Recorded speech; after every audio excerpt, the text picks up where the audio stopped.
अस्सलामुअलैकुम जी जनाब, कैसे हैं आप? आवाज आ रही है? या just give me a minute, मैं जरा अपना ना सेकंड जो है डिवाइस ऑन करूँ। मैं एग्जैक्ट टाइम पे आया हूँ।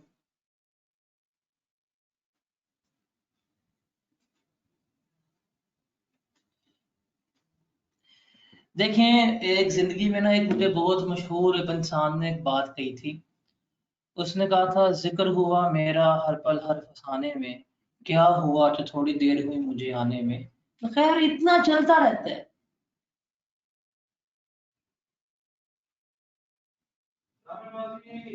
सर आप बहुत अच्छे लग रहे हैं भाई, तू मुझे देख तो ले।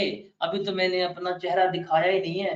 अभी तो मेरा रुख अनवर देख के तुम्हारी आंखें जो है वो मानित पड़ जाएंगी। अभी तो हमने तुम्हें अपना चेहरा दिखाया ही नहीं है। अब मुझे गालिब याद आ गया कि दीदार की तलब हो तो नजर जमाए रख गालिब, पर्दा हो या नकाब सरकता जरूर है। वाह वाह, गालिब भी कैफी खलील था अपने जमाने का।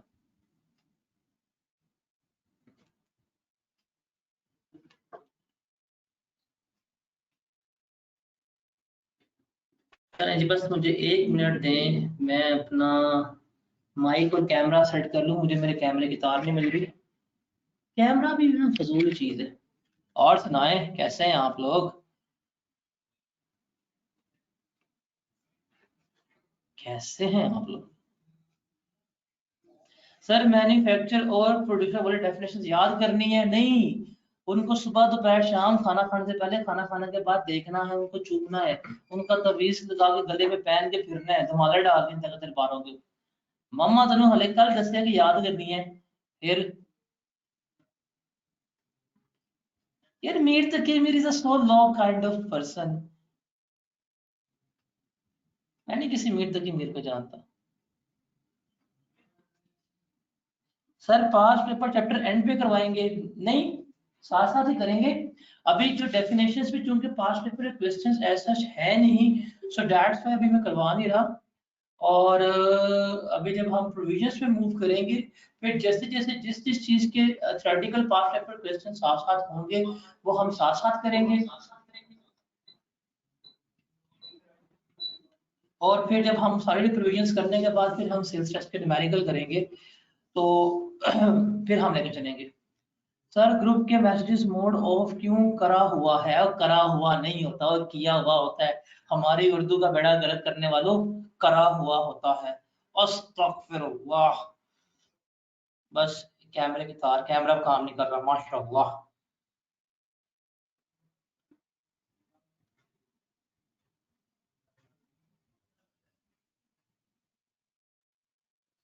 करा होता है यार, मतलब किया होगा। गालिब के मरने की ना मुझे वजूहात मिल गई हैं क्या है। जब उसने सुना होगा ना करा होता है, उसने कहा यार मैंने इस दुनिया में नहीं रहता, उसने फिर सर खा के खुदकुशी कर ली होगी। हद है।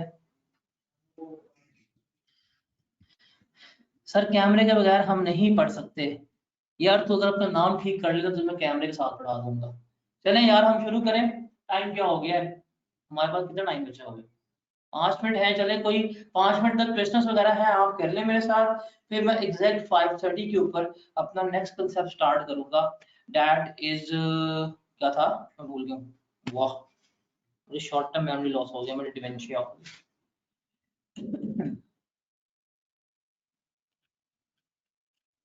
गई। यार जिंदगी के नशेबो फराज में कुछ ऐसे लम्हात भी आते हैं।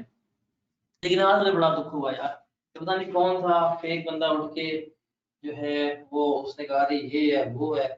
पापा के वरिष्ठ टाइप पर्सन आया और झूठ बोल के चला गया। फेसबुक, फेसबुक जो है ना वाकई social media kind of keyboard warrior का घटक ही है।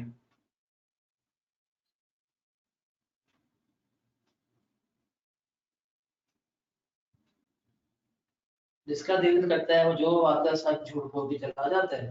अगला बंदे की तमाम एफर्ट्स, तमाम एनर्जीज को मल्टीप्लाई बाय जीरो कर देते हैं। वाह वाह वाह।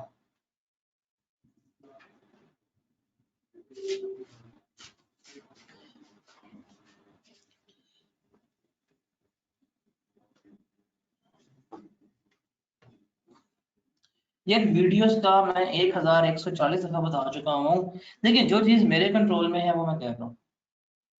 आप कहेंगे जी मैं आपको नहीं पढ़ा रहा, आई विल बी रिस्पॉन्सिबल। आप कहेंगे जी मैं जो हूँ, जो रेगुलर क्वेश्चन हर चीजें सर्व कर रहा हूँ, आप लोगों को नहीं कर रहा तो मैं रिस्पॉन्सिबल। अगर मैं इवन आप लोगों की क्वेरीज का भी रिस्पॉन्ड नहीं कर रहा होगा तब भी मैं रिस्पॉन्सिबल हूँ ना। लेकिन अब तो मैं हर चीज कर रहा हूँ। तो रिकॉर्डिंग आपका पहले क्या था कि रिकॉर्डिंग जो है वो चूंकि मेरे डोमेन में नहीं आती तो वो मैं नहीं दे सकता। जो मैं रिकॉर्डिंग दे सकता था वो मैंने यूट्यूब पे अपलोड कर दी। हालांकि 3 दिन की जो है थी, मैनेजमेंट ने कहा था कि आप फ्री ट्रायल्स दे सकते हैं, मैंने ज़्यादा ट्रायल्स दे दिए थे। बट अब जो नहीं है मेरे डोमेन में, मैं क्या, भाई हम भी मजदूर पेशा लोग हैं, क्या हो गया, नौकरी करते हैं।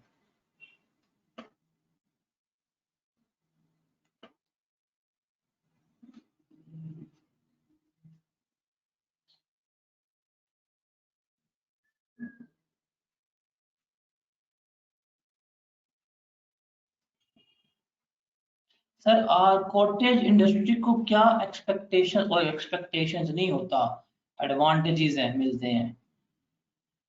कॉटेज इंडस्ट्री को जो सबसे बड़ी एग्जाम्पशन मिलती है वो ये होती है कि उसका हम किसी किस्म का उसके ऊपर हम टैक्स चार्ज नहीं कह रहे, मतलब उसका एग्जेम्प्ट कह रही है ना, उसके लिए सेल्स टैक्स में रजिस्टर्ड होने की कोई किसी किस्म की उसको जरूरत नहीं है। तो उनको सबसे बड़ी ये एग्जाम्पशन हम देते हैं, they don't not need to be registered, वो रजिस्टर्ड नहीं होते। Sir just test the question paper provide कर दिया करें विद सॉल्यूशंस। यार आप ना मुझे आप मेरे से वो बातें कर रहे होते हैं कि मैं फिर हमेशा कंफ्यूज हो जाता हूँ कि अगर मैं नहीं करूंगा तो मुझे लगेगा बुरा, अगर मैं करूंगा तो मैं यहाँ बुरा हो जाऊंगा। बताओ मैं क्या करूँ, नहीं क्या करें, मैं मर जाऊँ, फिर कोई फीलिंग नहीं है। टैक्स फ्लक्चुएशन का फॉर्मूला यूज किया है। नहीं, कॉटेज इंडस्ट्री के ऊपर अगर आप सप्लाई करते हो तो फटर टैक्स नहीं लगता। अभी चूंकि हम फटर टैक्स पे नहीं गए, और भाई चूंकि आपने टैक्स पहले पढ़ चुका हुआ है तो आपको शायद पता होगा, अगर देखिए हमें डिस्कस करना भी है कि फटर टैक्स उन लोगों पे चार्ज करता है जो रजिस्टर्ड नहीं है। मतलब वो लोग तो लाइबल टू बी रजिस्टर्ड थे बट रजिस्टर्ड नहीं हुए, उनको सेल्स करेंगे फर्दर टैक्स चार्ज होगा। बट जो है ही एग्जाम्पल उनको सेल्स करने में फर्दर टैक्स चार्ज नहीं होता। अगर आके हमने डिस्कस करना है।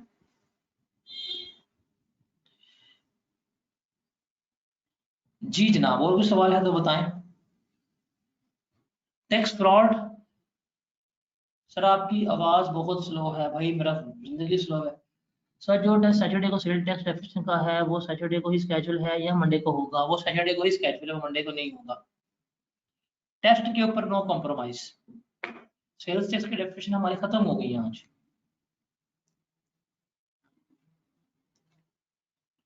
Voice is not slow my dear, your speaker is slow.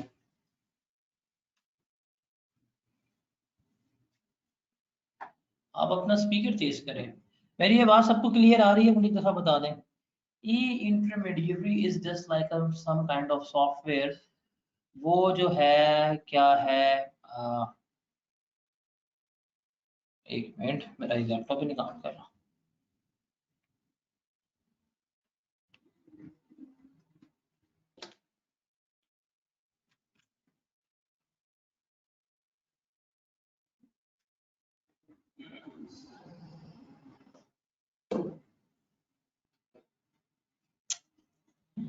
मजाक भी है ये तो।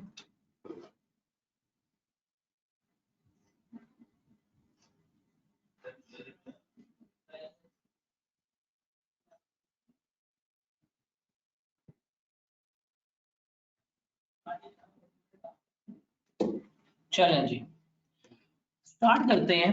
हम अब बात करते हैं टैक्स इनवॉइस की, कि टैक्स इनवॉइस क्या होती है, उसको हमने देखना है, उसको हमने डिस्कस करना है। यार कॉटेज इंडस्ट्री के लिए हमने कल पढ़ा था, कॉटेज इंडस्ट्री के लिए फिर बता रहा हूँ। कॉटेज इंडस्ट्री के लिए उन तमाम चीजों का, तमाम कंडीशंस का फुलफिल होना लाजमी है। अगर कोई भी मैन्युफैक्चरर उन तमाम कंडीशंस को फुलफिल कर लेगा वो कॉटेज इंडस्ट्री में फॉल कर जाएगा। अगर फॉल कर जाएगा तो उसके लिए भी सेल्स टैक्स एक्ट में रजिस्टर्ड होने की कोई कतई किसी किस्म की जरूरत नहीं है। ठीक है, आगे चलते हैं हम। आगे हम डिस्कस करते हैं tax invoice. Tax invoice receipt, इसके बारे में डिस्कस करते हैं। कभी आपने जाके दुकान से कोई चीज खरीदी है, कभी बेकरी पे गए हैं, कई बार हाइपर स्टार, मेट्रो या कारफूर पे गए हैं, या कभी भी किसी ऐसी दुकान पे जहां पे आपको प्रिंटेड रसीद मिल रही हो, वो देखी है आपने? या मेरे भाई आपका नाम मेरे ख्याल से दायन जदून है। मैं आपको रिमूव कर दूंगा, और रिमूव किया तो आप ब्लॉक भी हो जाएंगे, और फिर अच्छा नहीं होगा आपके लिए। So kindly behave yourself, the better thing is that.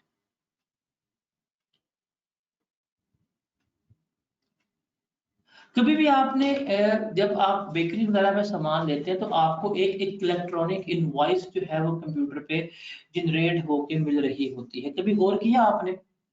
वो जो इनवॉइस है, सेल्स टैक्स की इनवॉइस जो है वो भी क्या है, वो ऑलमोस्ट वही होती है जो आपने देखी है। सबसे पहले क्या होता है, सबसे पहले उस इनवॉइस के ऊपर जो आपको रसीद मिलती है, अगर आप केक्स एंड बेक्स पे जाते हैं, गोमे पे जाते हैं, मानो पे जाते हैं, या आप केसरिया चले गए हैं, या मैंगो चले गए हैं, या आप हाइपर स्टार कारफूर चले गए हैं, जब आप शॉपिंग करते हैं आपको बिल आता है तो सबसे पहले क्या लिखा होता है, इनका ऊपर नाम लिखा होता है, जिस ब्रांड से आपने क्या किया होता है, आपने परचेज किया होता है। उसके बाद नीचे साथ ही बिल्कुल लिखा होता है उस बंदे का रजिस्ट्रेशन नंबर, उसका सेल्स टैक्स रजिस्ट्रेशन नंबर जो है वो लिखा होता है, उसका एनटीएन नंबर जो है वो लिखा हुआ है। अगर आप में से अभी किसी के पास कोई किसी किस्म की इनवॉइस है तो आप उस इनवॉइस को अपने पास रख के देख सकते हैं। तो सबसे पहले उस बंदे का जिससे सामान लिया उसका नाम शाम लिखा होगा, उसका सेल्स टैक्स रजिस्ट्रेशन नंबर है वो लिखा होगा, मतलब उसका नाम, उसका पता, किससे खरीदी है, नाम पता और रजिस्ट्रेशन नंबर जो है मेंशन होगा। उसके बाद डेट, किस डेट के ऊपर इनवॉइस इशू हुई है वो डेट जो है वो मेंशन होगी। उसके बाद जो है, रिमेंबर जितने भी इनवॉइसेस हैं ये क्या होंगी, हमारी सीरियली नंबर्ड होती हैं। मतलब इनके ऊपर हमारे नंबर्स लिखे होते हैं, एक सीरियल को क्या कर रही होती है, फॉलो कर रही होती है। आवाज आ रही है? हेलो? हेलो? आवाज आ रही है? अच्छा। वो क्या होती हैं, वो हमारी सीरियली नंबर्ड होती हैं, उन पे एक सीरियल नंबर जो है वो चल रहा होता है। मतलब आज एक इनवॉइस है, आप इनवॉइस लेके आते हैं तो उसके ऊपर 1024 लिखा हुआ है, जो अगली इनवॉइस होगी उसके ऊपर 1025 लिखा होगा, जो उससे अगली इनवॉइस होगी उसके ऊपर 1026 निकला होगा, जो उससे अगली इनवॉइस होगी उसके ऊपर 1027 लिखा होगा, जो उससे अगली इनवॉइस होगी उस पर 1028 लिखा होगा। तो ये सारी इनवॉइसेस क्या होती हैं, ये सारी इनवॉइसेस जो है वो सीरियली नंबर्ड होती हैं। एक नंबर का सीक्वेंस जो है वो क्या हो रहा होता है, इनके ऊपर रन हो रहा होता है, इनके ऊपर चल रहा होता है। फिर जो इनवॉइसेस होती हैं, जो खरीदारी करते हैं, कभी आप जाकर अगर इलेक्ट्रॉनिक सामान लें तो वो आपका नाम, आपका पता, आपका एड्रेस, आपका फोन नंबर लिख रहे होते हैं। तो जिस बंदे को आप सेल कर रहे हैं, जिस बंदे को आप बेच रहे हैं, उसका नाम पता बायर का लिखा होता है। और अगर बायर ने सामान लिया है और वो बंदा बायर रजिस्टर्ड नहीं है सेल्स टैक्स रजिस्ट्रेशन में, मतलब अनरजिस्टर्ड पर्सन है, तो उस बंदे का आईडी कार्ड भी आप लेंगे और आईडी कार्ड की कॉपी जो है वो भी अटैच कर रहे होंगे। उसके अलावा डेट ऑफ इश्यू क्या है वो लिखेंगे, क्वांटिटी क्या है, क्वालिटी क्या है, यूनिट्स क्या है, नंबर क्या है वो लिखे जाएंगे, value exclusive of sales tax कितनी है वो लिखी जाएगी, अमाउंट ऑफ सेल्स टैक्स कितनी है वो लिखी जाएगी, value exclusive of sales tax कितनी है वो भी क्या होगी, यहाँ पे मेंशन की जा रही होगी। तो ये तमाम चीजें जो हैं वो क्या होती हैं, वो इस पे मेंशन होती हैं, इनवॉइस का पार्ट होती है। तो इस इनवॉइस को आपने रीड आउट करना है, इसके पेपर में पूछने के चांसेस जो है कम है, बट आपको पता होना चाहिए कि इनवॉइस होती क्या है और इनवॉइस से क्या क्या कंटेंट होते हैं। अगर आपके पास कोई भी इनवॉइस पड़ी हो, किसी किस्म की भी इनवॉइस पड़ी हो, आप उसमें देखेंगे, उसको मैनेज करेंगे तो आपको नजर आएगा कि ये तमाम चीजें जो हैं वो क्या है, उसका पार्ट है, ये उसके कंटेंट्स जो है वो सारे के सारे उसके अंदर इन्वॉल्व होते हैं। Is that clear? कि किसी भी रसीद में ये तमाम चीजें जो है वो क्या होती है, वो गिवन होती हैं, वो इन्वॉल्व होती हैं। Got it?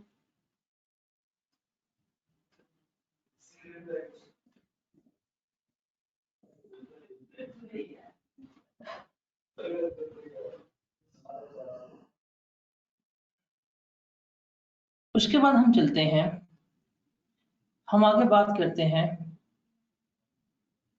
एसोसिएट्स की। एसोसिएट्स किसे कहते हैं, इसके बारे में हमने डिस्कस करना है। रिमेंबर जो एसोसिएट्स है ना, आप जो सेल्स टैक्स में आज एसोसिएट्स पढ़ लेंगे, यही जो है इनकम टैक्स में भी है। तो इनकम टैक्स में आपको अलग से इनको याद करने की जरूरत नहीं है। तो अगर आप इनको यहाँ पे अच्छी तरह पढ़ लेते हैं, यहाँ पे इनको अच्छी तरह सीख लेते हैं, तो इनकम टैक्स में भी आपके ये क्लियर हो जाएंगे। और इसमें से जब भी आते हैं मोस्टली सिनेरियो बेस्ड क्वेश्चंस जो है वो आ रहे होते हैं कि एसोसिएट्स क्या होते हैं। अब जरा बताएं, हाँ एसोसिएट्स क्या होते हैं, किन्हें कहते हैं एसोसिएट्स, बताएंगे एसोसिएट्स क्या होते हैं? आइडिया है किसी को?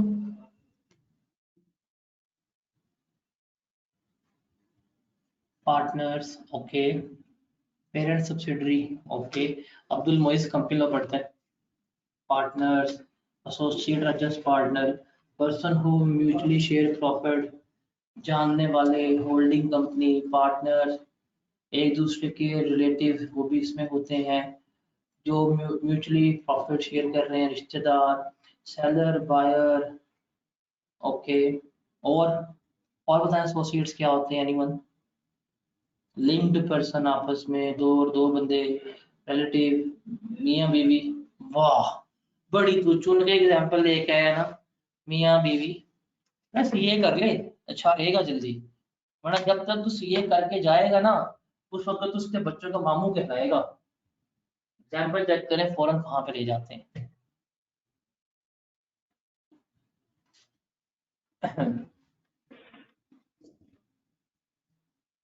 अब एसोसिएट की डेफिनेशन पास्ट पेपर में आपको मिलेगी। एसोसिएट्स कौन होते हैं और किसको हम एसोसिएट कह रहे होते हैं, ये डेफिनेशन आपने टेक्स्ट के पर्सपेक्टिव से याद करनी है। रिमेंबर, दो लोग आपस में एसोसिएट उस वक्त कहलाएंगे जब ये क्राइटेरिया जो है हमारा फुलफिल हो जाएगा। मैं जरा कैब बंद कर लूं, अभी कल मेरे माइक लैपटॉप का स्पीकर खराब हो गया, इसको मैं नीचे रख देता हूँ। मेरे को रिस्क नहीं लेने का बिल्कुल भी। तो दो लोग जो हैं वो आपस में एसोसिएट्स कब कहला रहे होते हैं, उसको हमने देखना है। रिमेंबर, व्हेन वन में reasonably expected to act in accordance with the intentions of other। क्या मतलब हुआ कि अगर एक बंदा किसी दूसरे बंदे की इंटेंशंस के मुताबिक काम कर रहा है, वो जो कहता है कर देता है, वो कहता है ये नहीं करना, वो नहीं करता, तो ये क्या कहलाएंगे, आपस में एसोसिएट्स कहला रहे होंगे। Yeah, when two person may reasonably expected to act in accordance with the intention of third person, कि जब दो लोग मिलके किसी तीसरे बंदे के कहने पे कोई काम कर रहे हैं या नहीं कर रहे, उसे हम क्या कह रहे होंगे, एसोसिएट्स कह रहे होंगे। मतलब आपके ऊपर कोई बंदा इतना इन्फ्लुएंस कर रहा है कि आप जो कहता है आप करते हैं, वो कहता है नहीं करना आप नहीं कर रहे, तो उसकी उसकी आप गाइडेंस के ऊपर उसके इशारों में काम कर रहे हैं, तो आप क्या कहला रहे होंगे, आप एसोसिएट्स कहला रहे होंगे। ठीक है, अब क्या कहलाएंगे, एसोसिएट्स कहलाएंगे। अब आपको एक सेकेंड दीजिए।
जी जनाब, मैं नॉर्मली किसी का फोन नहीं पिक करता क्लासेस में, अनलेस वो मेरे लिए बहुत इंपॉर्टेंट पर्सन हो, जैसे मेरे पेरेंट्स हैं, मम्मी की कॉल थी इसलिए मैं साइड में चला गया था। एनीवेज, एसोसिएट किसको कहते हैं, उन दो लोगों को जो एक बंदे के कहने पे आप काम कर रहे, एक बंदे के कहने पे काम नहीं कर रहे, तो आपस में क्या कहला रहे होंगे, हम उसको एसोसिएट्स कहला रहे होंगे। अब रिमेंबर, एसोसिएट की पेपर में अगर आपको डेफिनेशन आएगी तो ये 2 पॉइंट्स जो हैं आपने क्या करने हैं, लिखने हैं। अगर आपको एसोसिएट की डेफिनेशन आएगी तो ये 2 पॉइंट जो हैं वो क्या करेंगे, आप पेपर में लिखेंगे। ठीक है, बिकॉज ये बता रहा है कि भाई कौन कौन एसोसिएट है, कौन कौन एसोसिएट नहीं है। और ये जो है ना, ये क्या है, ये प्रॉपर्टी, ये एसोसिएट की एक्सेप्शन है कि ये कभी भी एसोसिएट नहीं होगा। कौन? एम्प्लॉयमेंटशिप में। अब देखिए एम्प्लॉयमेंटशिप में क्या होता है, एक ऑनर है, एक मालक है और दूसरा कौन है, उसका एम्प्लॉय है। अब मालक जो कहेगा एम्प्लॉय ने वही करना है ना। क्या ऐसा हो सकता है कि एम्प्लॉयर के कि आपने ये काम करना कि मैंने नहीं करना, ठीक है बेटा वो दरवाजा बाहर निकल जा, ऐसा हो सकता है? ऐसा कभी भी नहीं हो सकता। तो इसमें क्या हो रहा है, इसमें मालिक के कहने के ऊपर आप काम कर रहे हैं, काम नहीं कर रहे बट उसकी पेमेंट मिल रही है। तो अगर आप एम्प्लॉयमेंटशिप में है तो वो एसोसिएट नहीं कहलाएगा। Is that clear? कि अगर आप एम्प्लॉयमेंटशिप में हैं तो वो कभी भी एसोसिएट नहीं कहला रहा होगा। Is that clear? बताएं जी।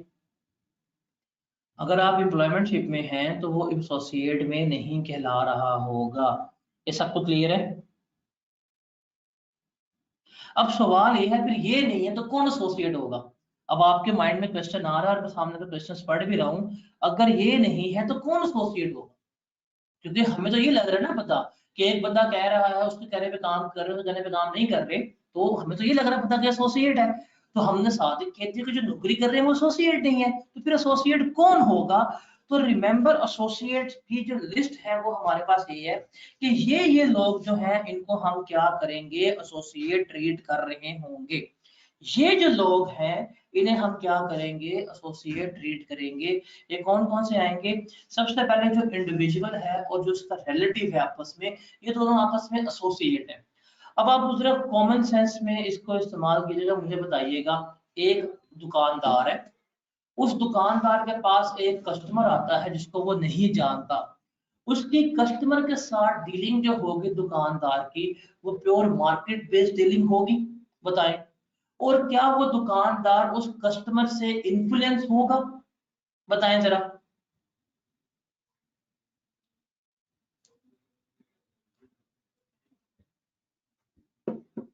नहीं होगा ना, उसको जानता ही नहीं है, कहेगा भाई तू जा, मैंने नहीं करना, डिस्काउंट दे, मैंने नहीं देना, वो उसकी मर्जी है। अब वो कस्टमर के कहने पे कुछ नहीं करने वाला, वो उसको जानता ही नहीं, वो इन्फ्लुएंस नहीं हो रहा। ऐसे ही है।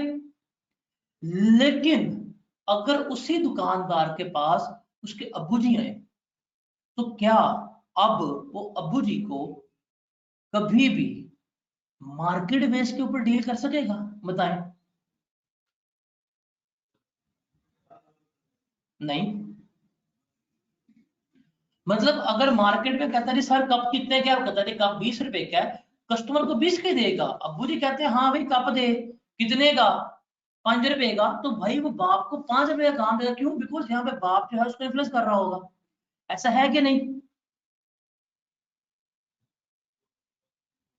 या फॉर एग्जाम्पल आपकी दुकान है, आपका भाई आता है कहता है चीज दे दें, आप उसको चीज नहीं देंगे, आप उसके प्रॉपर पैसे लेके चीज लेके फारग कर देंगे।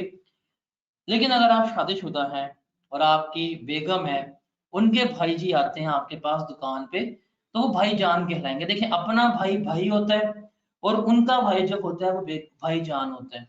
अपने अबू अबू होते हैं, उनके भाई उनके अबू जो होते हैं वो क्या कहलाते हैं, अबू जान कहलाते हैं। अगर सोच समझ के बताओ, आपकी दुकान पे भाई जान आए, अगर वो आपसे कोई सामान ले, आप उनसे पैसे लेके दिखाए मैं आपको मान लूंगा, आप तो उनको अपने शर्ट उतार के उनके लिए टेबल साफ करेंगे, उनको बिठाएंगे, उनको ठंडी स्टिंग की बोतल पिलाएंगे, उनको फ्री में सामान भी देंगे, फिर अपनी गाड़ी निकाल के उनको उनके घर भी छोड़ के आएंगे। और जब घर छोड़ के आएंगे तब पैसे ही पकड़ा के आएंगे, और तब भी डर रहे होंगे कि अगर ये बात लग गई पता बीवी को तो मैं गया। ऐसा है कि नहीं? तो इसका मतलब यहाँ पे क्या हो रहा है, ये रिलेटिव से इन्फ्लुएंस हो रहे हैं। तो ये रिलेटिव जो है ये आपस से क्या होते हैं, एसोसिएट होते हैं। Is that clear? देखिए रिलेटिव्स जो हैं वो आपस में एसोसिएट होते हैं, और जो निबा निबी होते हैं वो तो फजूल ही होते हैं, वो तो एसोसिएट नहीं होते।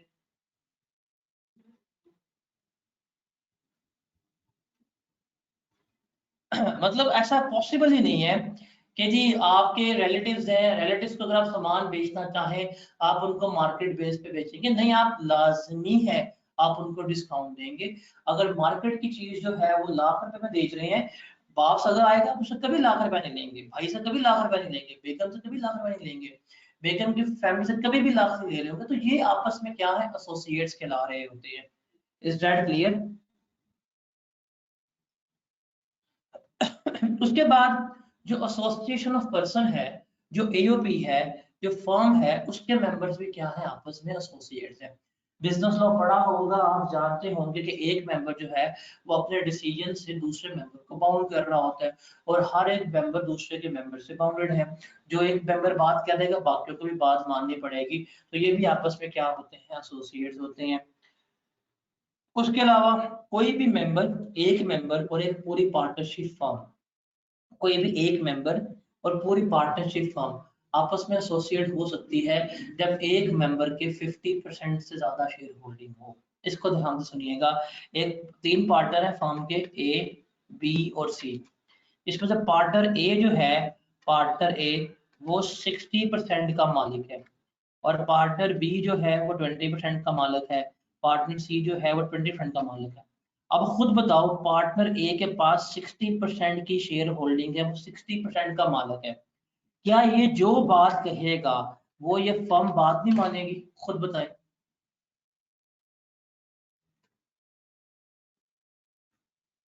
मानेंगे ना? तो ये क्या कहला रहे होंगे, ये एसोसिएट कहला रहे होंगे आपस में। Is that clear?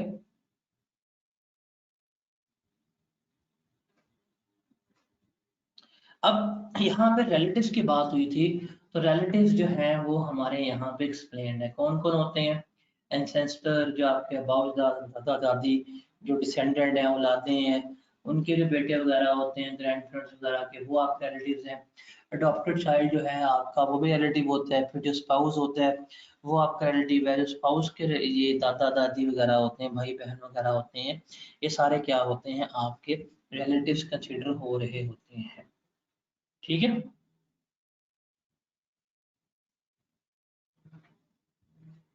उसके बाद रिमेंबर, दो कंपनीज, कंपनीज जो हैं, दो कंपनीज, कंपनी ए और कंपनी बी, ये भी आपस में एसोसिएट हो सकती हैं।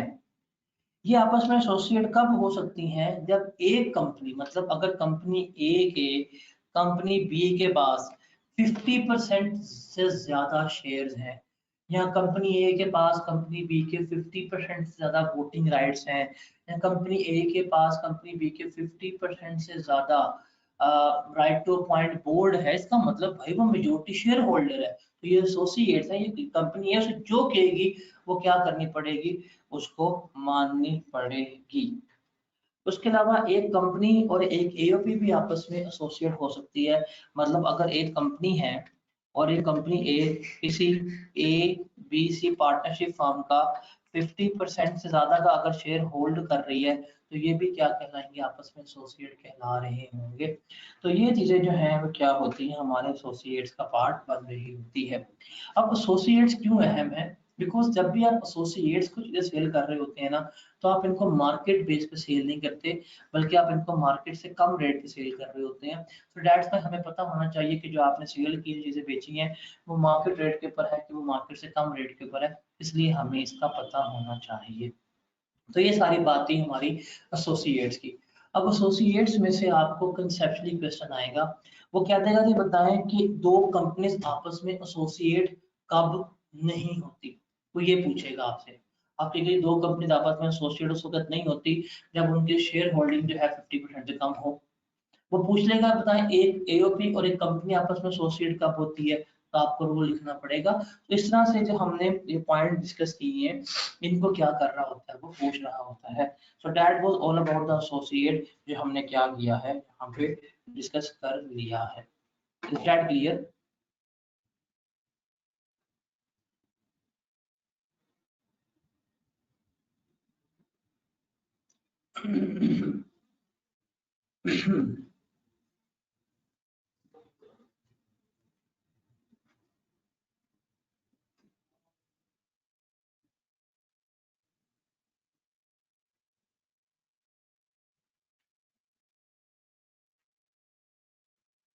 जी जनाब।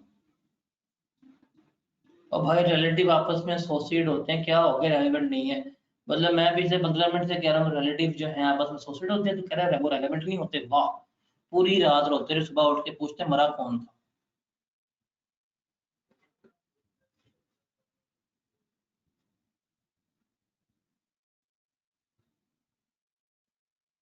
बहन भाई रिलेटिव में नहीं आते, वाह माशाल्लाह माशाल्लाह।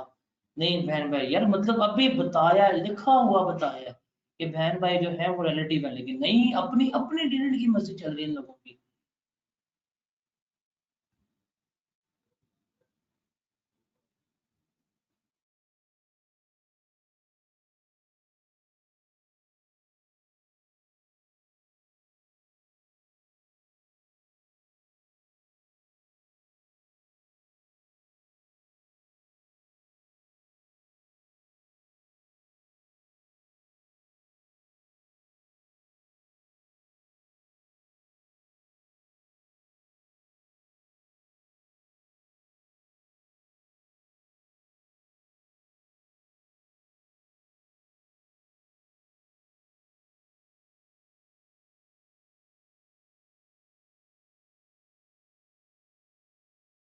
जी जनाब, आगे चलिए। सर जिससे एंगेजमेंट हुई हो वो क्या कहलाती है?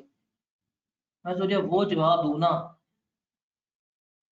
तेरा कहानी सुनो पार्ट 3 आएगा कि समझ जा मैं तुझे क्या कहना चाहता हूँ। इररेलेवेंट क्वेश्चन पूछ रहे हैं। सब्सिडरी की सब्सिडरी भी एसोसिएट है, माशाल्लाह। सर बुक में नहीं लिखी हुई एसोसिएट की डेफिनेशन। अच्छी वाली बुक्स आपको चाहिए कि आप बाय किया करें। आपको कौन कहता है कि आप अच्छी वाली बुक्स ना लेके आया करें?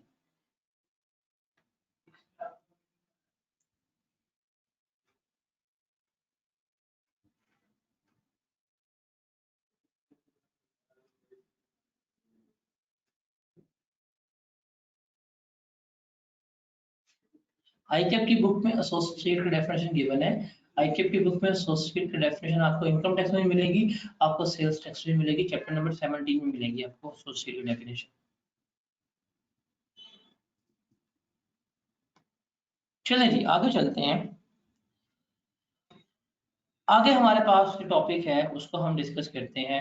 That is one of the most important area. मतलब ये जो एरिया हम डिस्कस करने लगे हैं, दिस एरिया इज एक्चुअली जो हमें जाके आगे बेस बनेगा न्यूमेरिकल्स के लिए। मतलब इन दो टॉपिक के बगैर हमारा एग्जामिनर जो है वो कभी भी पेपर जो है वो कंप्लीट नहीं बनाएगा। तो इनको हम डिस्कस करते हैं, क्या है और क्या नहीं है, इसको देखते हैं।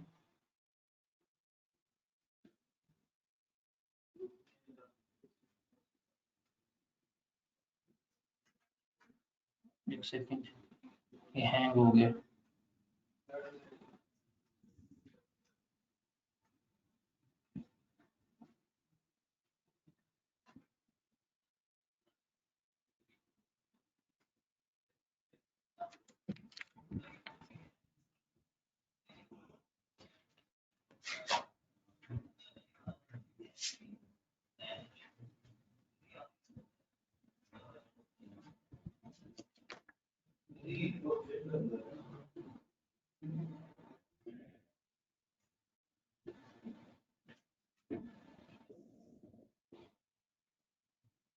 एक सेकंड है, मेरा लैपटॉप जरा मिस तो कम कर रहा है, काम ही नहीं कर रहा है ये।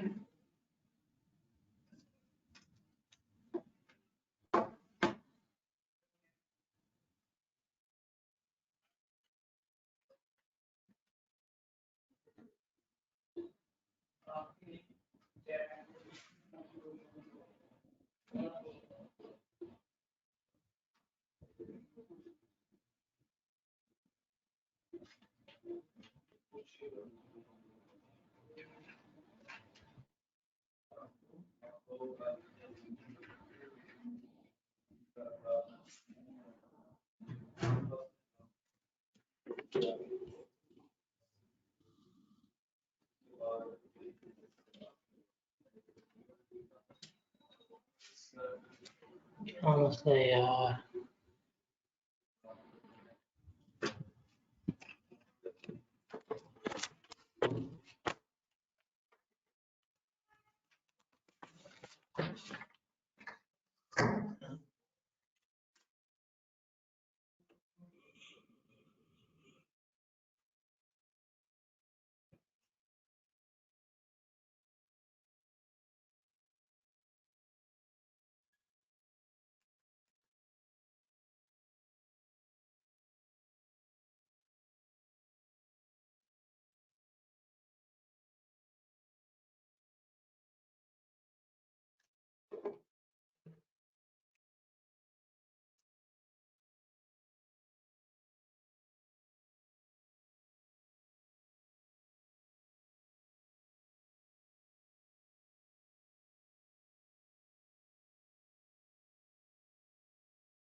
आई गेस कल वाले पानी का असर हो गया, कीज जो है ना वो मतलब प्रेस भी नहीं कर रहा और वो कीज जो है वो दबी जा रही है।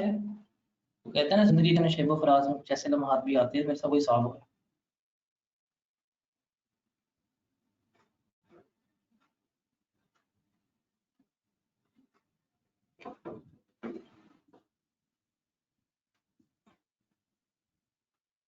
आवाज आ रही है? आवाज आ रही है? हेलो?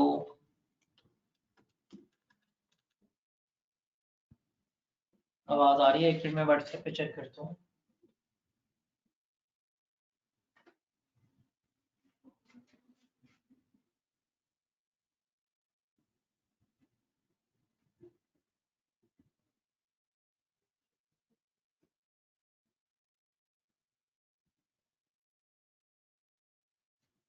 आवाज आ रही है?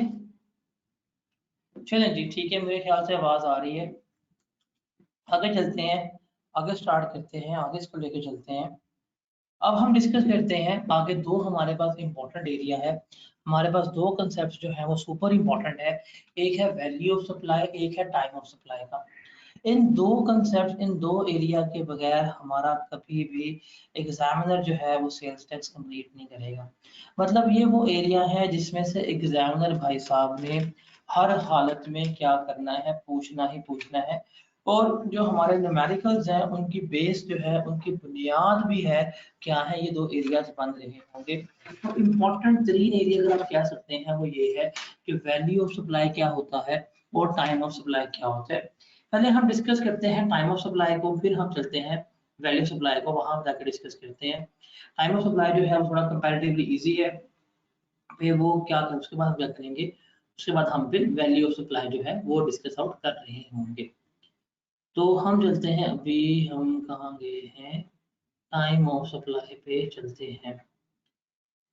Time of supply, time of supply का मतलब क्या है कि एक्चुअली हमने देखना है कि किस डेट के ऊपर हमने अपनी सप्लाई को रिकॉर्ड करना है। मतलब किस डेट के ऊपर, किस टाइम के ऊपर, किस वक्त के ऊपर हम अपनी सप्लाई को रिकॉर्ड करेंगे। बिकॉज जिस डेट में हम अपनी सप्लाई को रिकॉर्ड करेंगे, जिस डेट में हम अपनी सप्लाई को डिक्लेयर करेंगे, उसी मंथ में क्या की जाएगी, उसकी सेल्स टैक्स रिटर्न जो है वो सबमिट की जा रही होगी। Is that clear? क्या कह रहा हूं मैं कि किस मंथ में। आपने अक्सर देखा होगा प्रैक्टिकली क्या होता है, आप आज जाते हैं, आप आज ऑर्डर दे के आते हैं, आप आज जाके पेमेंट करके आ जाते हैं, एडवांस दिया है, सप्लाई आपको अगले महीने मिली है, चीजें जो है वो आपको अगले महीने मिली है। अब क्वेश्चन ये है किस मंथ में आप उसको रिकॉर्ड करेंगे, जिस मंथ एडवांस दिया था या जिस मंथ आपको चीजें डिलीवर हो रही हैं, बताएं। जिस तरह लीज है, लीज पे आप, गाड़ी बाद में मिलती है, पेमेंट पहले करते हैं, कब रिकॉर्ड होगी। अब किस्तों पे जो है कब रिकॉर्ड होगी, वो हमने क्या करना है, रिकॉर्ड करना है, उसको हम देखना है कि किस डेट के ऊपर हमने सप्लाई को रिकॉर्ड करना है, कौन सा टाइम होगा। फॉर एग्जांपल पहले एडवांस दे दिया है, डिलीवरी बाद में हुई है, गुड्स डिलीवर पहले हो गई है, पेमेंट बाद में की गई है, तो किस डेट पे हमने रिकॉर्ड करना, बिकॉज जिस डेट पे रिकॉर्ड करेंगे उसी मंथ में क्या किया जाएगा, इसको अपने सप्लाई का पार्ट जो है वो हम बना रहे होंगे। Is that clear? तो सबसे पहले हम बात करते हैं नॉर्मल सप्लाईज की। सबसे पहले हम इसकी बात करते हैं नॉर्मल सप्लाईज की। मतलब वो सप्लाईज जो other than hire purchase agreement है। मतलब हम किस्तों के कारोबार वाली बात नहीं कर रहे। हायर परचेज में क्या होता है, फॉर एग्जांपल अगर मैंने ये जो है इसको किस्तों पर लेना है तो मैं आज जाऊंगा, एडवांस दूंगा, एग्रीमेंट करूंगा, मुझे कुछ अर्से के बाद मोबाइल मिल जाएगा, मैं किस्तें उतारूंगा, किस्तें उतारने के बाद फिर जो है क्या होगा, मेरे नाम हो रहा होगा। तो ये वर्क करता है हायर परचेज में। हम हायर परचेज की बात बिल्कुल नहीं कर रहे, हम हायर परचेज की बात बिल्कुल भी नहीं कर रहे। हम किसकी बात कर रहे हैं? नॉर्मल सप्लायर्स की। आप आज जा रहे हैं, पैसे दे रहे हैं, सामान लेके आ रहे हैं, आज जा रहे हैं, सामान लेके आ रहे हैं, पेमेंट बाद में कर रहे हैं, उसकी हमने क्या करनी है? बात करनी है। इसका रूल जो है ना वो ये है, इस रूल को क्या करना है? इस रूल को आपने याद कर लेना है। रूल क्या है कि जिस डेट के ऊपर, रूल क्या है, जिस डेट के ऊपर गुड्स डिलीवर हो रही हैं, जिस डेट के ऊपर, जिस टाइम के ऊपर गुड्स डिलीवर हो रही हैं या गुड्स अवेलेबल कर दिए हमने रेसिपिएंट के लिए, खरीदार के लिए, जो इसमें से अर्लियर इवेंट होगा, हम क्या करेंगे? हम उस डेट के ऊपर ही अपनी टाइम ऑफ सप्लाई जो है वो रिकॉर्ड कर देंगे। आपने एग्रीमेंट किया, एग्रीमेंट के मुताबिक जो है वो 28 जुलाई 2023 को क्या हो गई? गुड्स जो हैं वो अवेलेबल हो गई। अगले बंदे का सामान तैयार करके आपने रख दिया, रखने वाले फोन कर दिए, हाँ जी बड़े भाई सारा सामान तैयार हो गया, आके ले जाओ। वो बंदा आया 3 अगस्त 2023 को और उसने आके गुड्स की डिलीवरी जो है वो यहाँ पे ली है।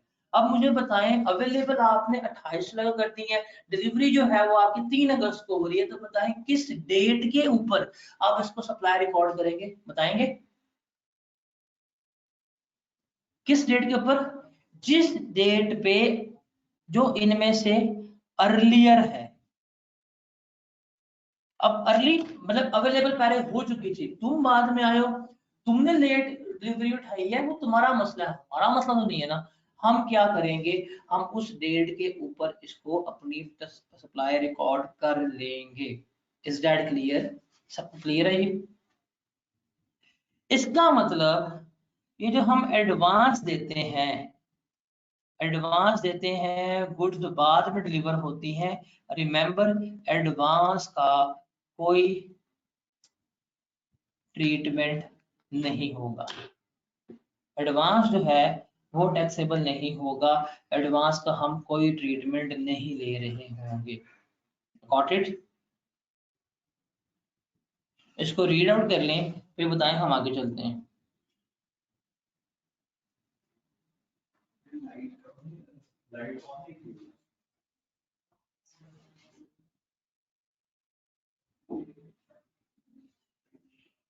एक दफा रिपीट के करते हैं भाईजान। जो अर्लियर डेट है गुड्स डिलीवर होने का और गुड्स अवेलेबल होने का, उस पर हम क्या करेंगे? हम इसको रिकॉर्ड कर रहे होंगे, सिंपल सी बात है।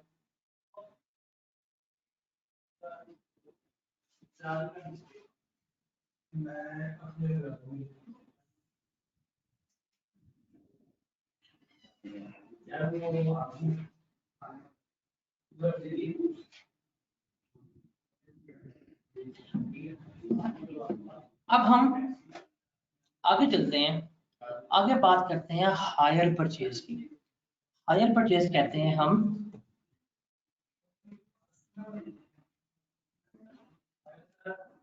किस्तों वाले कारोबार के। किस्तों वाला कारोबार क्या होता है इसको हमने देखना है। कभी आपने किसी ने इंस्टॉलमेंट के ऊपर कोई चीज ली है? हाँ जी, जब गुड्स डिलीवर होती है उस वक्त रसीद आपके हाथ में होती है, जिस दिन रसीद आपके हाथ में होगी वो सप्लाई मानी जाएगी। एडवांस जो है वो टैक्सेबल नहीं है, बट एडवांस का ट्रीटमेंट नहीं लेते। एडवांस तो आप अभी दे आए हैं, पैसे दे आए हैं, गुड्स तो अवेलेबल बाद में हुई है और लेटर हो, मतलब डिलीवर। रूल क्या है मेरे भाई, अबे सोने, रूल देखना, रूल में हम सब दो चीजें पढ़ रहे हैं, गुड्स डिलीवर या डिलीवर हो जाए या मेड अवेलेबल हो जाए, इन दोनों में से जो अर्लियर इवेंट है उस पर टाइम रिकॉर्ड करेंगे। पैसा रेलेवेंट नहीं है, पेमेंट कब हुई है उसका का जिक्र है, मुझे बताएं। पेमेंट कब हुई है उसका जिक्र है इसके ऊपर कोई किसी किस्म का? क्या पेमेंट का जिक्र है?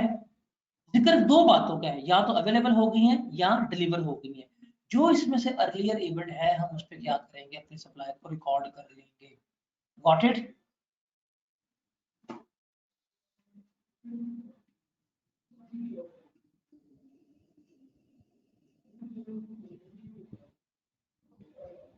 एडवांस का मेरे ख्याल से मैं 25 बारी बता रहा हूं कि एडवांस का कोई ट्रीटमेंट नहीं है, इग्नोर कर देने। और कैसे बताऊं मैं?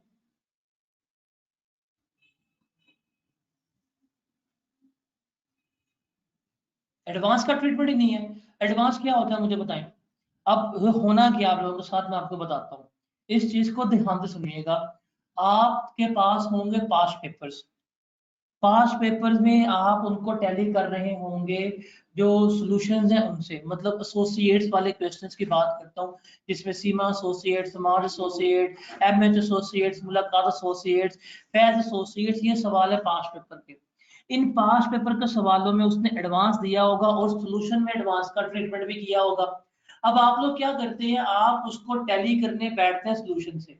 अब रिमेंबर वो जिस अटेम्प्ट का क्वेश्चन था, उस अटेम्प्ट के पर्सपेक्टिव से उसका सॉल्यूशन ठीक था। क्या आपको पता है हर साल टेक्स्ट का सिलेबस चेंज होता है? आपको पता है ना इस चीज का कि नहीं पता?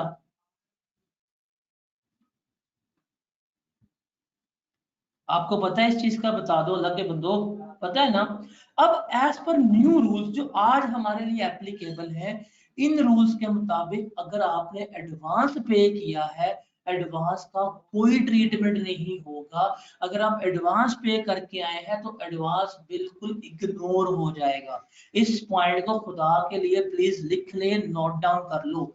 जब आपने पास्ट पेपर करना है, आपने कंफ्यूज होना है, कंफ्यूज होना है, और आपने कहना सर ये देखें, ये सीमा में ये किया हुआ, समाज में ये किया हुआ है, आपने ये किया था, हाय अल्लाह हम मर जाए, हम कहाँ जाए, हमारी कोई लाइफ नहीं है। तो मैं आपको फिर बता रहा हूँ, इस चीज को नोट डाउन कर लो, लिख लो कहीं पे अपने नोटबुक के ऊपर लिख के मुझे तस्वीरें भेजो बकायदा, शाबाश जल्दी से अपनी नोटबुक पर लिखो, तस्वीर खींचो, तस्वीर भेजो मुझे, लिखा हुआ कि एडवांस का कोई ट्रीटमेंट नहीं होगा, एडवांस इग्नोर होगा टाइम ऑफ सप्लाई के लिए, एडवांस पेमेंट इग्नोर होगी टाइम ऑफ सप्लाई के लिए, एडवांस पेमेंट इग्नोर होगी टाइम ऑफ सप्लाई के लिए। Is that clear?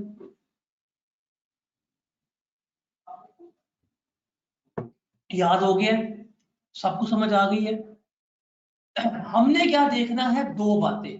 कौन कौन सी? गुड्स डिलीवर कब हुई है या मेड अवेलेबल कब थी। जो इनमें से अर्लियर इवेंट है, हम उस डेट के ऊपर क्या करेंगे, रिकॉर्ड कर लेंगे। मैं आज जाता हूं, मैं कॉन्ट्रैक्ट करता हूँ, क्या मुझे 25 एसी चाहिए हायर वालों से। हायर वाले जो है वो 25 एसी 5 अगस्त को अवेलेबल कर देते हैं, मुझे कॉल करते सर आपके एसी तैयार है आ जाए। मैं कहता हूँ अच्छा मैं बाहर हूँ, मैं जाता हूँ उनके पास 3 सितंबर को, मैं जाके 3 सितंबर को उनसे डिलीवरी लेता हूँ। अब मुझे खुद बताओ, हायर वाले किस डेट के ऊपर अपनी सप्लाई रिकॉर्ड करेंगे? बताओ किस डेट पे करेंगे? जब उन्होंने गुड्स अवेलेबल कर दी, उस डेट पे क्या करेंगे, हम उसको रिकॉर्ड कर रहे होंगे। Is that clear? समझ आ गई? और 5 अक्टूबर मामा तेरा अपना चल रहा है, अक्टूबर तो मैं गया ही नहीं।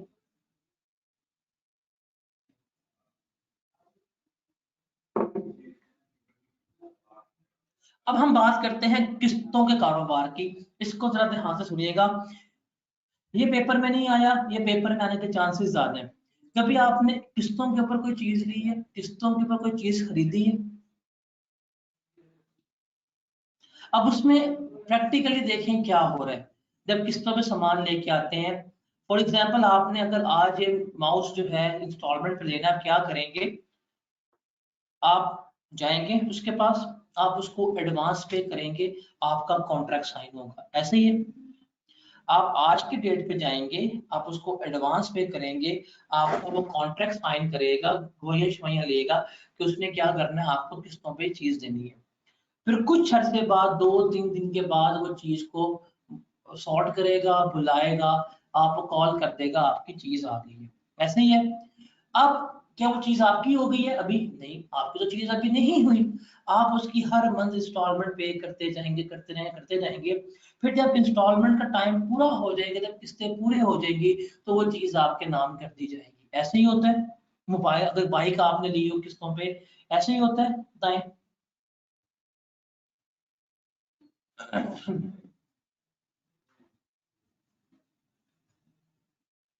ऐसे ही होता है ना? अब मुझे बताओ, ध्यान से सुनिएगा, इस इवेंट में 3 डेट्स आ रही हैं। एक डेट है जब एग्रीमेंट हुआ था, दूसरी डेट है जब गुड्स डिलीवर हुई थी, तीसरी डेट है जब इसने पूरी हो गई थी, जब चीज आपकी हो गई थी। बताएं किस डेट के ऊपर सप्लाई रिकॉर्ड होनी चाहिए, बताओ। इसका जवाब क्या है, वन लाइनर सॉल्यूशन, कि जो एग्रीमेंट, जिस तारीख के ऊपर, जिस टाइम के ऊपर एग्रीमेंट हुआ था, जिस डेट के ऊपर एग्रीमेंट हुआ था, वही हमारा क्या होगा, टाइम ऑफ सप्लाई कंसीडर हो गया होगा। मतलब जिस दिन हम एग्रीमेंट करके आए, उस डेट के ऊपर क्या होगी, टाइम ऑफ सप्लाई कंसीडर होगी। अब कुछ बच्चे ऐसे होते हैं जो इसको लॉजिकली नहीं पढ़ते, अगर पेपर में आ जाता है तो वो क्या कहते हैं, वो सोचते हैं कि जब एग्रीमेंट खत्म हो जाएगा, जब किस्तें पूरी हो जाएंगी, उस वक्त रिकॉर्ड किया जाएगा। ऐसा नहीं होता। जिस डेट के ऊपर एग्रीमेंट होगा, हम क्या करेंगे, उस डेट के ऊपर इसको रिकॉर्ड कर रहे होंगे। Is that clear? इसमें पेमेंट का, अवेलेबल का कोई ताल्लुक नहीं है। ओनली वन रूल, क्या, डेट ऑफ एग्रीमेंट। तो अब ध्यान से सुनिएगा, दोबारा फोकस होके, अगर हायर परचेज का एग्रीमेंट है, टाइम ऑफ सप्लाई किस दिन होगी, डेट ऑफ एग्रीमेंट पे। और अगर नॉर्मल गुड्स है इसके अलावा, तो फिर क्या होगा, मेड अवेलेबल और actual delivery, which ever is earlier, उस डेट पे रिकॉर्ड करेंगे। दो बातें कौन कौन सी, नॉर्मल के केस में मेड अवेलेबल या actual delivery, which ever is earlier, उस पर रिकॉर्ड करेंगे। और अगर हायर परचेज का सीन है, तो जो डेट ऑफ एग्रीमेंट होगा उसके ऊपर हम क्या करेंगे, रिकॉर्ड करेंगे। मैं फिर बता रहा हूँ, हायर परचेज पे date of agreement, time of supply है, और नॉर्मल के ऊपर गुड्स मेड अवेलेबल या डिलीवरी जब हो जाए, जो इसमें से अर्लियर इवेंट होगा हम उस पर रिकॉर्ड कर रहे होंगे। Is that clear?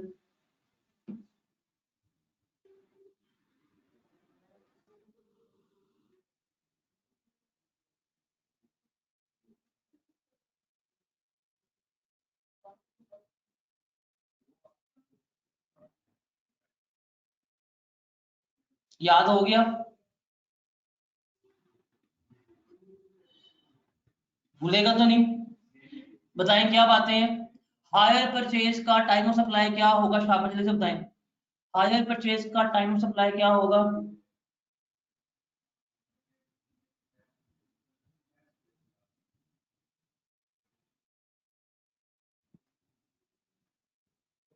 Date of agreement. और नॉर्मल का क्या होगा,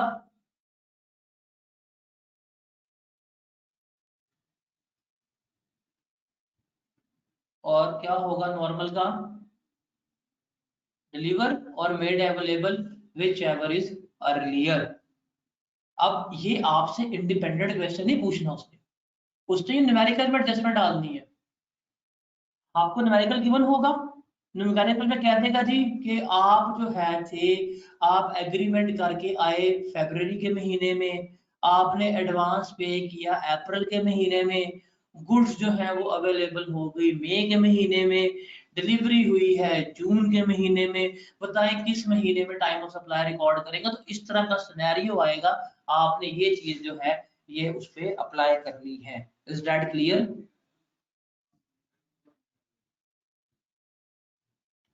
अच्छा, और सर्विसेज, सर्विसेज के बेसिस के ऊपर टाइम ऑफ सप्लाई कब होगी, रिमेंबर, जिस डेट के ऊपर हम सर्विसेज प्रोवाइड कर रहे होते हैं, उस डेट पे हम क्या करेंगे, इसको लिख रहे होंगे। मतलब आप जिस दिन वकील के पास गए हैं, उसने जिस दिन सर्विस प्रोवाइड की, वो उसकी टाइम ऑफ सप्लाई है। आप जिस दिन आर्किटेक्ट के पास गए हैं, उसने जिस दिन आपको सर्विस प्रोवाइड की, वो आपके टाइम ऑफ सप्लाई है। Got it? अच्छा, अब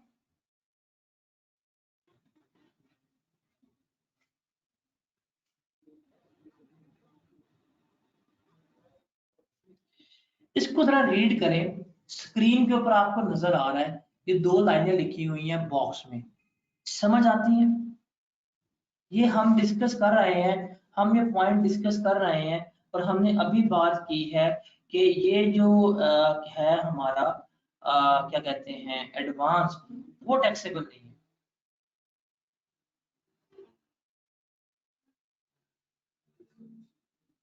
हम पढ़ रहे हैं, और भाई सर्विसेज के केस में मेड अवेलेबल कैसे हो सकता है? सर्विसेज क्या है कि भाई तू आज गया था, मेरा डॉक्टर को ला, माशाल्लाह अब हम करेंगे इसकी रोस्टिंग। तो कैसे हैं आप लोग? भाई साहब कहते हैं कि सर्विसेज के केस में मेड अवेलेबल और एक्चुअल डिलीवरी क्या चेंज हो सकती है कि पहले अवेलेबल कर दिया हो और बाद में डिलीवर किया जाए? क्या ये पॉसिबल है?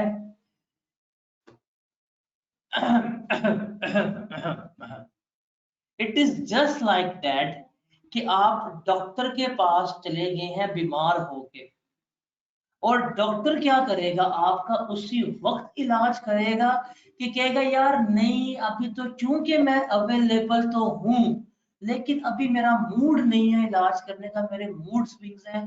तुम ऐसा करना, तुम एक्चुअली जब मेरा मूड होगा तब आना, अगले महीने की 25 तारीख को मैं फिर इलाज करूंगा और उस दिन इसे कंसीडर करूंगा। ऐसे होगा? ऐसे होगा बताओ? ऐसा तो नहीं हो सकता ना। सर्विसेज का तो यही है कि आपको आज ही सर्विस दी गई है, आप आर्किटेक्ट के पास जिस दिन गए हैं, उसने जिस दिन नक्शा बना के दे दिया, आपको उस दिन सर्विस दी गई है।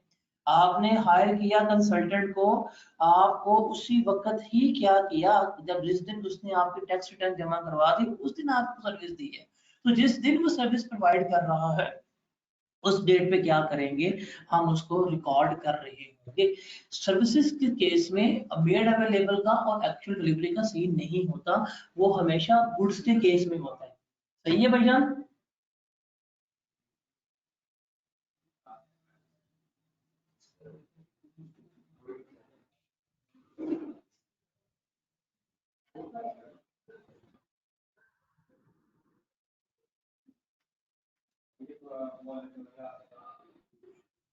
इसके समझ आई? अगर सर्विसेज इंटरवल में दे रहा है और पार्टली पेमेंट रिसीव हो रही है, तो जब जब वो जितनी जितनी सर्विसेज देगा वो उतना ही चार्ज कर रहा होगा। या अगर वो इसका चार्ज नहीं करना आता था, जब उसकी लमसम सर्विसेज पूरी हो जाएंगी, वो एट द एंड एक ही बिल मारेगा और उसके ऊपर ही सर्विसेज का सेल्स टैक्स चार्ज कर लेगा। ऐसे होता है।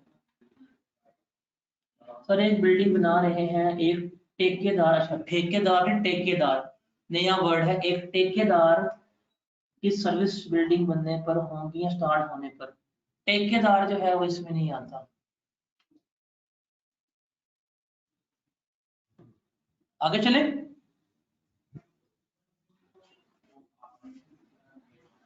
अब देखिए ये एडवांस के केस में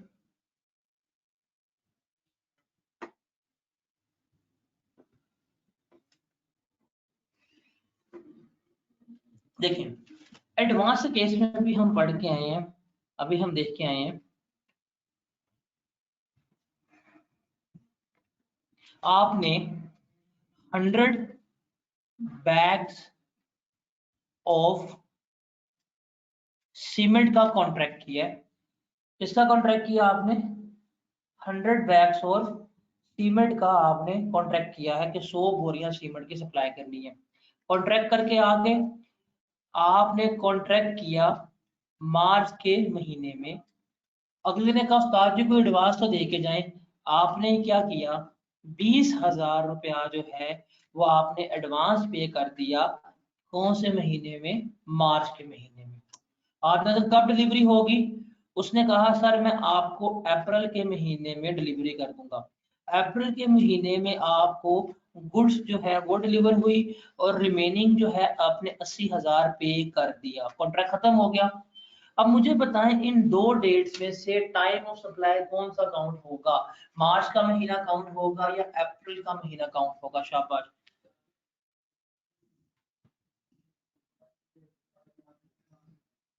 अप्रैल का। क्यों? रीजन क्या है? अब काइंडली मुझे रीजन बताएंगे, रीजन क्या है?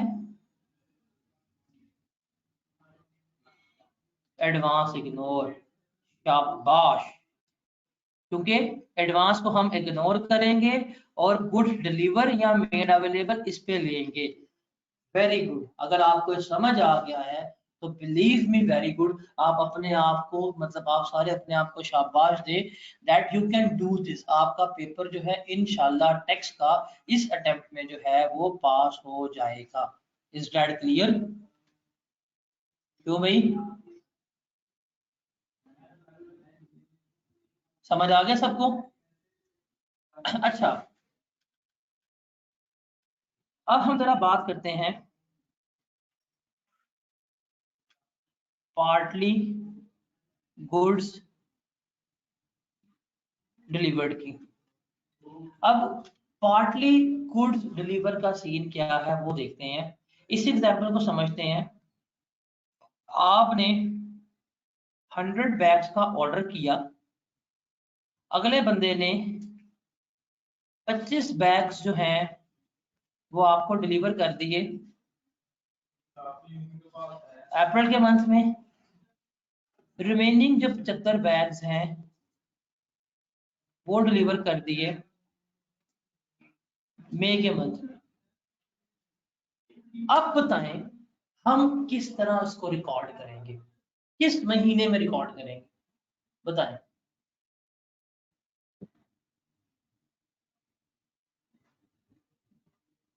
मई में, बिकॉज टोटल कब कॉन्ट्रैक्ट कंप्लीट कब हुआ, जब वो है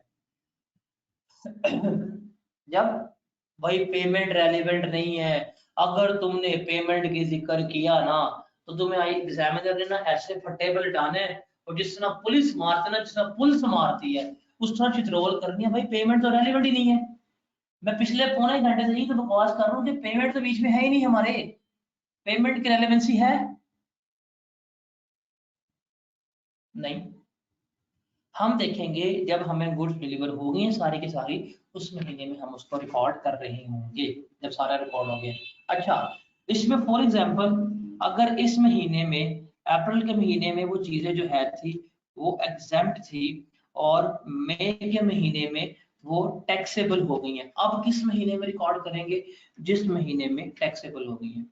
अगर मई के महीने में एग्जेम्प्ट हो गई हैं और अप्रैल के महीने में टैक्सेबल थी, तो जिस महीने में टैक्सेबल थी उस महीने में हम क्या करेंगे, हम टाइम ऑफ सप्लाई को रिकॉर्ड कर रहे होंगे। अब जरा इसको पॉइंट पढ़ें, अब इसको डिस्कस करें। देखें, नॉर्मल था, अब मैं आपको बताता हूँ कि in respect of taxable supplies, जब हम टैक्सेबल सप्लाई कर रहे थे, टैक्स हम किस महीने में चार्ज करेंगे, जब सप्लाई मेड होगी। ये हमने अभी बात कर ली पार्ट पेमेंट की, ये सबको क्लियर है। और अगर हम एग्जेम्प्ट सप्लाई कर रहे हैं, वो उस महीने की रिटर्न में हम उसको डील करेंगे जिस महीने उसकी एग्जेम्पशन जो है वो विड्रॉ होगी। मतलब कुछ गुड्स जो है हमने अप्रैल के महीने में दी है, कुछ गुड्स जो है वो हमने मई के महीने में दी है। जिस अप्रैल के महीने में गुड्स एग्जेम्प्ट थी, मई के महीने में गुड्स टैक्सेबल हो गई हैं। जिस महीने में गुड्स टैक्सेबल हो गई हैं, हम सारी की सारी क्या करेंगे, उस महीने में रिकॉर्ड कर रहे होंगे। क्लियर है जनाब?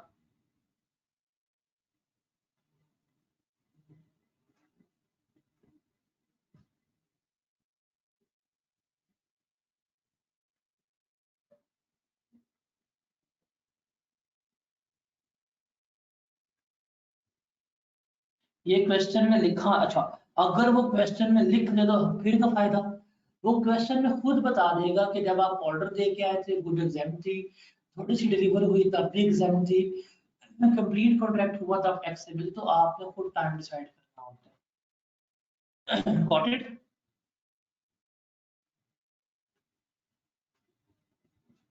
आगे चलें, अगला खत्म हो गया। तो टाइम ऑफ सप्लाई हमारी ये खत्म हो गई है कि किस डेट के ऊपर हमने सप्लाई को रिकॉर्ड करना है, उसको हमने क्या कर लिया, यहाँ पे कंप्लीट कर लिया। किस टाइम पीरियड पे हमने सप्लाई को लेके चलना है वो हमारा क्या हो गया है, यहाँ पे कंप्लीट हो गया है। तो जरा मुझे बताएं, अगर हायर परचेज का कॉन्ट्रैक्ट है, किस्तों पे लिया है, तो टाइम ऑफ सप्लाई हमारी क्या होगी? शाबाश, जल्दी से बताएं।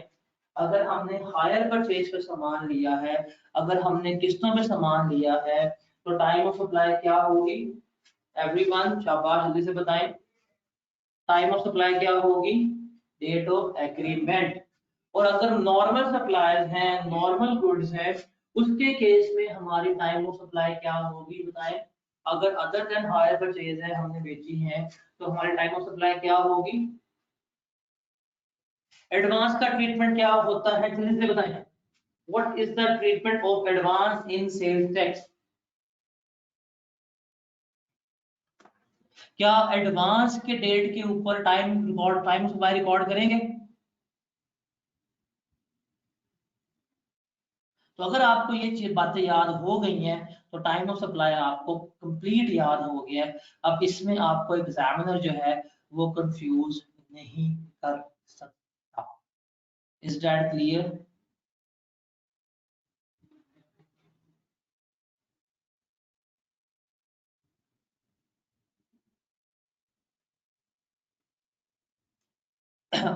एक कंसेप्ट क्लियर हो गया।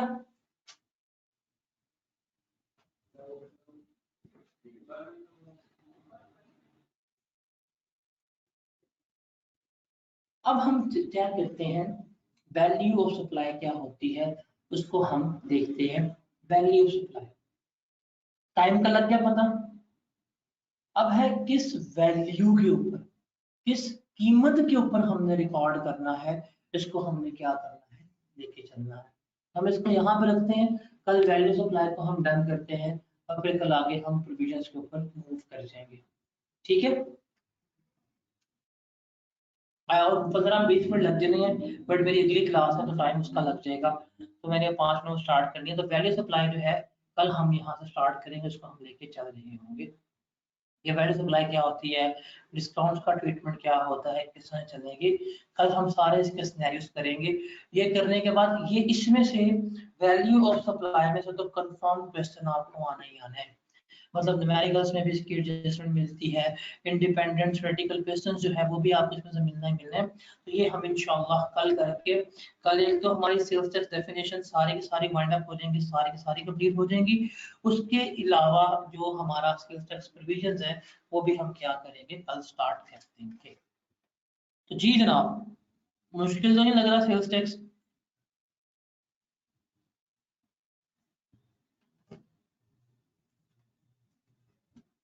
मिलते हैं इंशाल्लाह कल वैल्यू सप्लाई के साथ, जो मुश्किल एरिया है। अल्लाह हाफिज, bye bye, take care, bye.